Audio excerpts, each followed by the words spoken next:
Assalamualaikum warahmatullahi wabarakatuh. Perkenalkan, nama saya Endang Melani Rahmawati, calon guru penggerak Angkatan 7, Kabupaten Pati, Jawa Tengah, fasilitator Ibu Juwaroh SPD MPD, pengajar praktik Bapak Wiji SPD MPD.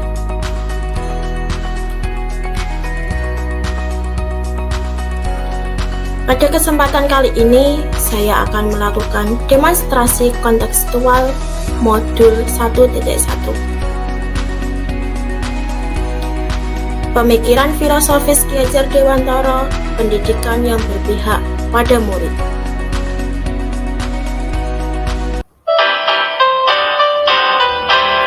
Bapak dan Ibu Guru, mari kita terapkan pemikiran Ki Hajar. Tuntun murid merdeka, ing ngarsa sang tulodo, ing madya mangun karsa, tut wuri hendayani.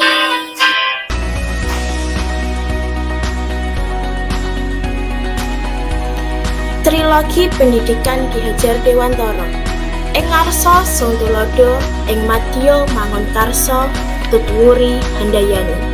Sebagai seorang guru, kita memberikan contoh atau panutan ketika berada di depan, membangkitkan semangat, kemauan, atau niat ketika kita berada di tengah-tengah siswa, dan memberikan dukungan atau dorongan pada siswa ketika berada di belakang. Posisi kita sebagai guru akan menyesuaikan berdasarkan situasi dan kondisi, yaitu dengan guru memberikan contoh yang baik dalam perkataan dan perbuatan. Guru selalu berada di tengah-tengah murid untuk memberikan semangat. Guru harus bisa memberikan dorongan dan arahan. Pemikiran beliau Ki Hajar Dewantara masih sangat relevan kita terapkan sampai saat ini. Meskipun itu dari zaman dulu, tidak mengenal kadaluarsa, masih sangat cocok diterapkan pada era serba digital seperti sekarang ini.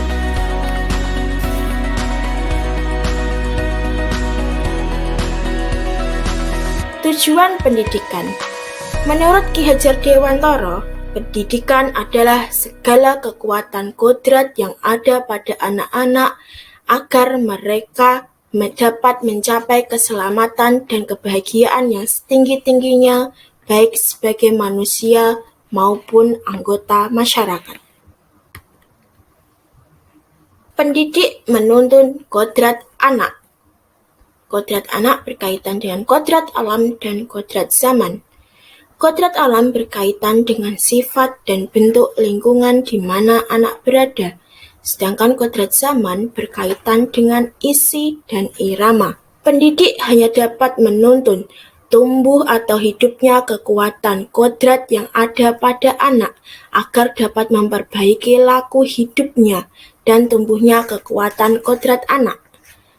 Pendidikan pada hakikatnya menuntun kodrat alam dan kodrat zaman anak. Sebagai pendidik, kita harus memperhatikan kodrat zaman saat ini.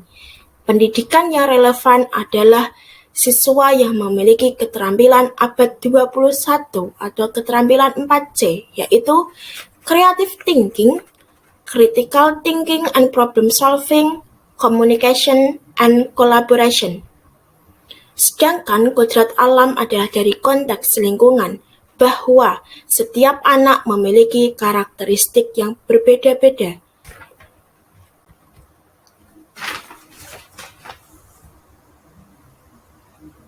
Guru sebagai pamong.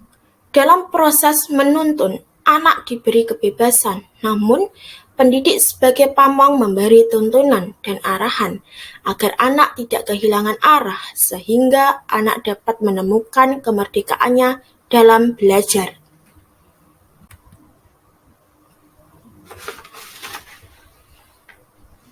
Pendidikan adalah taman, pendidik adalah petani. Dalam menuntun laku dan pertumbuhan kodrat anak, Ki Hajar Dewantara mengibaratkan anak-anak seperti benih padi yang disemai dan ditanam oleh Pak Tani di lahan yang sudah disediakan. Bila benih tersebut ditanam di tanah yang subur, mendapatkan sinar matahari yang cukup dan pengairan yang baik, maka dapat tumbuh dengan baik karena perhatian dan perawatan dari Pak Tani. Demikian sebaliknya, jika benih ditumbuh di lahan yang gersang dan tidak mendapatkan pengairan dan cahaya matahari serta tidak diperhatikan Pak Tani, maka benih akan tumbuh tidak optimal. Pendidikan kunci manusia beradab.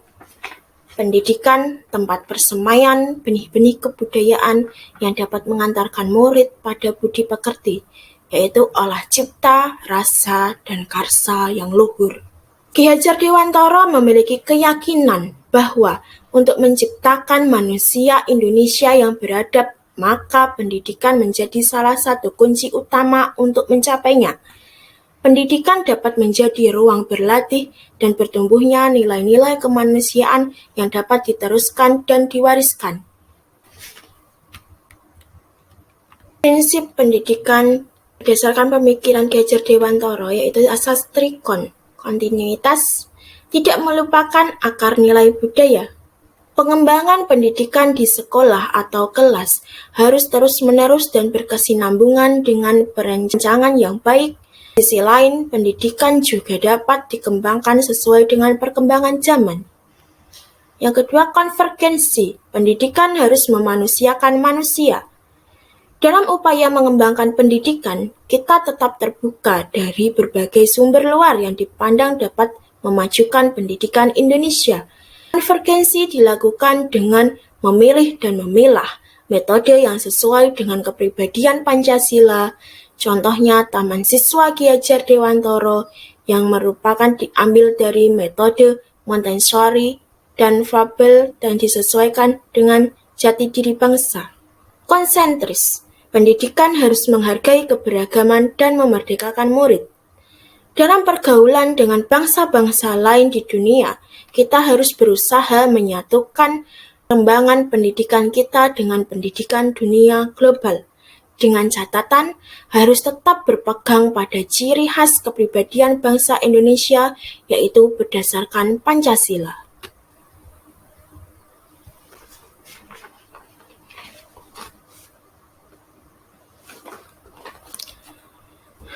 Pendidikan yang berhamba pada anak. Anak adalah sehelai kertas putih yang masih samar-samar, dan pendidik berfungsi untuk mengarahkan serta menebalkan bagian yang samar, sehingga anak-anak berkembang sesuai kodratnya. Pendidikan menjadi proses menebalkan kekuatan kodrat anak dengan menuntun, memfasilitasi, membantu anak untuk menebalkan garis samar-samar agar dapat memperbaiki lakunya untuk menjadi manusia seutuhnya dengan cara guru menuntun atau memfasilitasi murid. Pembelajaran berpusat pada anak, murid adalah subjek pendidikan, bukan objek. Pembelajaran yang menyenangkan, pembelajaran berdiferensiasi mengedepankan kebutuhan, minat, dan bakat peserta didik. Tri sentra pendidikan, rumah, sekolah, masyarakat. Rumah, pendidikan pertama yang didapatkan oleh seorang anak sejak lahir. Keluarga menjadi tempat yang utama dan paling baik untuk melatih pendidikan sosial dan karakter baik bagi seorang anak. Sekolah, peranan sekolah yaitu mendidik dan mengajar serta memperbaiki dan memperhalus tingkah laku anak didik.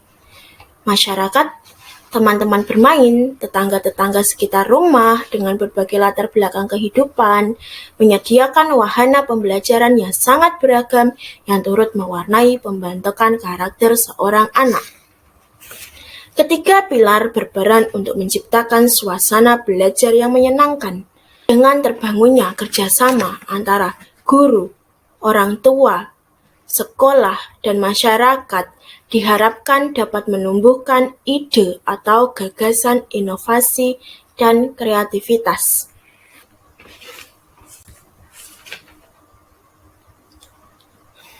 Penerapan di kelas. Pembelajaran berpusat pada murid.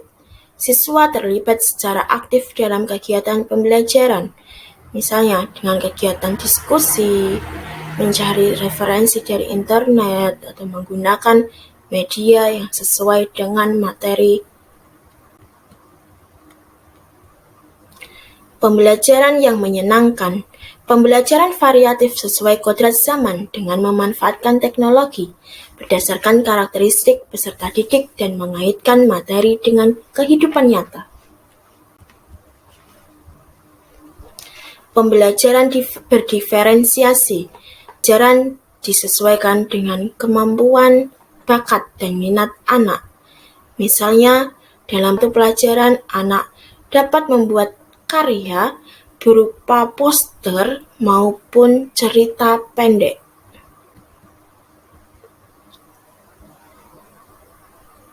Penerapan di sekolah melalui kegiatan ekstrakurikuler di SD saya yaitu Pramuka.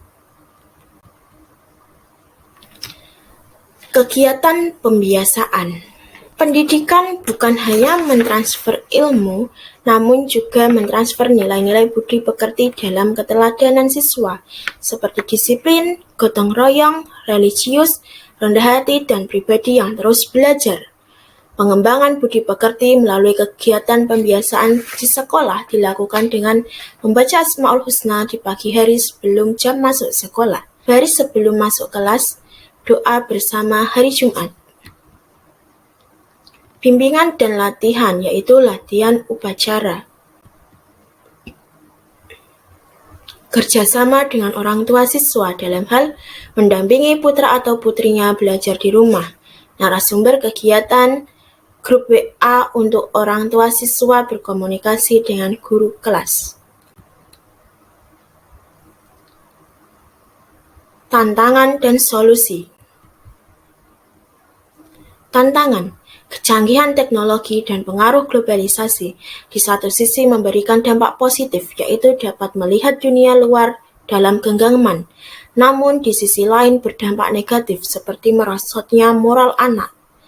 Tayangan televisi, konten media sosial, Facebook, YouTube, TikTok mengumbar nafsu asmara, kekerasan, menjadi guide bagi anak untuk melakukan tindakan menyimpang.